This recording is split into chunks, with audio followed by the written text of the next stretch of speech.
कुछ तस्वीरें यादें संभालती हैं, लेकिन सोचिए क्या हो अगर कुछ तस्वीरें किसी को कैद करके रखती हों, और अगर वो कैद की गई चीज़ सिर्फ तस्वीरों में ही नजर आए तो समझ जाइएगा कि वो बाहर आने की कोशिश कर रही है।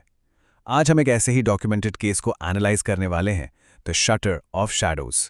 ये कोई आम कहानी नहीं है, ये एक सीधा सबूत है कि कैसे हमारी ये डिजिटल दुनिया एक बहुत ही भयानक श्राप का दरवाज़ा बन सकती है। अक्सर हम कहते हैं ना कि तस्वीरें बीते हुए पलों को रोक लेती हैं, लेकिन जरा सोच कर देखिए, अगर कोई तस्वीर एक जीते जागते इंसान को ही अपने अंदर खींच ले तो? ये कोई ख्याली पुलाव नहीं है। आज के इस एक्सप्लेनर में हम देखेंगे कि कैसे एक रुकी हुई तस्वीर एक कभी ना खत्म होने वाले दुस्वप्न में, यानी एक नाइटमेयर में बदल सकती है। तो चलिए शुरू से शुरू करते हैं। साल 2024, दिल्ली। आरव नाम का एक फ्रीलांस फोटोग्राफर था। पुरानी चीजों का बहुत शौक था उसे। एक दिन वो पहुंच गया चांदनी चौक की एक बेहद पुरानी धूल भरी दुकान में। वहां उसे दिखा एक एंटीक कैमरा। दुकान के मालिक ने कैमरा देते वक्त एक बड़ी अजीब सी वार्निंग दी। उसने कहा, ये कैमरा रात में इस्तेमाल मत करना। आरव को लगा मजाक हो रहा है। उसने हंसते हुए पूछा, क्यों, भूत फोटो में आ जाएगा क्या? और तब दुकानदार का चेहरा एकदम सीरियस हो गया। उसने कहा, भूत नहीं, वो लड़की। पर वही बात है ना, ओवर कॉन्फिडेंस में इंसान अक्सर ऐसी चेतावनियों को इग्नोर कर देता है। अब देखिए, इस एंटिटी ने एक झटके में कोई हमला नहीं किया। इसका पैटर्न बहुत ही कैलकुलेटेड था। उस रात आरव ने बालकनी की एक नॉर्मल सी फोटो ली, सब ठीक था, लेकिन फिर उसके फोन पर एक नोटिफिकेशन फ्लैश होता है, अननोन एयर ड्रॉप रिसीव्ड। जब उसने वो फोटो खोली तो वो बालकनी वाली ही फोटो थी, लेकिन बैकग्राउंड में बहुत दूर सफेद कपड़ों और गीले बालों वाली एक अनजान लड़की खड़ी थी। और जैसे जैसे अगली तस्वीरें क्लिक हुईं, वो लड़की हर फोटो में थोड़ी और करीब, थोड़ी और साफ होती गई। शुरुआत में तो आरव को लगा कि ये कोई एडिटिंग प्रैंक है। उसके दोस्त विवेक ने भी इसे मजाक ही समझा। उसने कहा, ला कैमरा इधर दे, मैं सेल्फी लेता हूं। और यही सबसे बड़ी गलती हो गई। जैसे ही विवेक ने सेल्फी ली, वो अपनी जगह पर फ्रीज हो गया। उसकी आवाज कांप रही थी, तेरे पीछे अभी भी वो खड़ी है। और फिर अचानक विवेक जमीन पर गिर पड़ा। नाक और कान से खून बहने लगा। जब उसका फोन चेक किया गया तो उस सेल्फी में वो एंटिटी मुस्कुरा रही थी और उसके हाथ में विवेक का कटा हुआ सिर था। ऑफिशियली तो इसे सिर्फ एक हार्ट अटैक मान लिया गया, लेकिन सच्चाई उस फोन की स्क्रीन पर चीख चीख कर कुछ और ही कह रही थी। अब सवाल ये था कि आखिर ये एंटिटी थी कौन? जब इस पूरे श्राप की हिस्ट्री खंगाली गई तो एक बहुत ही शॉकिंग बात पता चली। वो चांदनी चौक वाली दुकान तो 10 साल पहले ही जलकर राख हो चुकी थी। रिसर्च से एक 10 साल पुराना केस सामने आया, रिया नाम की एक बहुत ही फेमस फोटोग्राफर का। रिया ने एक रात अपनी खुद की एक आखिरी फोटो खींची और फिर वो गायब हो गई। कुछ दिनों बाद उसकी लाश तो मिल गई, लेकिन उसकी आंखें गायब थीं और उसका वो कैमरा वो कभी नहीं मिला। जी हां, ये बिल्कुल वही कैमरा था जिसने 10 साल बाद फिर से अपना खेल शुरू कर दिया था।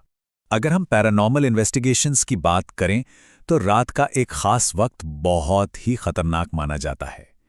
3:13।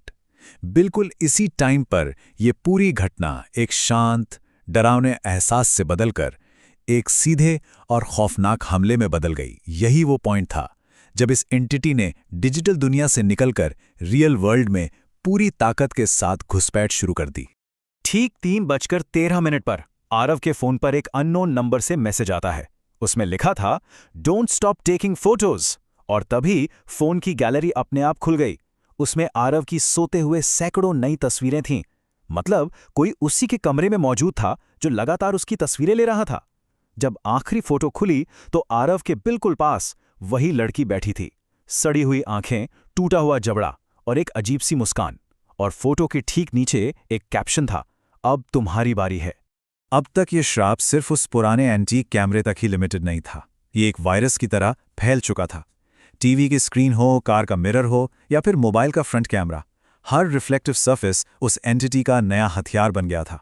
आरव जहां भी देखता वही लड़की नजर आती। उस चीज ने फिजिकल कैमरा को छोड़कर अब पूरी तरह से इंसान के विजुअल परसेप्शन को ही हैक कर लिया था। ऐसे में एक बहुत ही ऑब्वियस सवाल दिमाग में आता है, क्या इस साइकोलॉजिकल और सुपरनैचुरल टॉर्चर को खत्म करने का कोई तरीका था? जनरली हमारा पहला इंस्टिंक्ट क्या कहता है कि भाई जिस चीज से ये सब शुरू हुआ है उसे ही खत्म कर दो। क्या उस फिजिकल कैमरे को तोड़ देने से वो एंटिटी वापस अपनी दुनिया में चली जाती? चलिए देखते हैं कि इस हताश कोशिश का असली नतीजा क्या निकला। कैमरे को तोड़ना इस पूरे केस की सबसे बड़ी और आखिरी गलती साबित हुई। जैसे ही आरव ने कैमरे को जमीन पे पटका, कमरे की सारी लाइट्स अचानक से बंद हो गईं। घुप अंधेरा, और फिर उस अंधेरे में वो टूटा हुआ कैमरा अपने आप फ्लैश मारने लगा।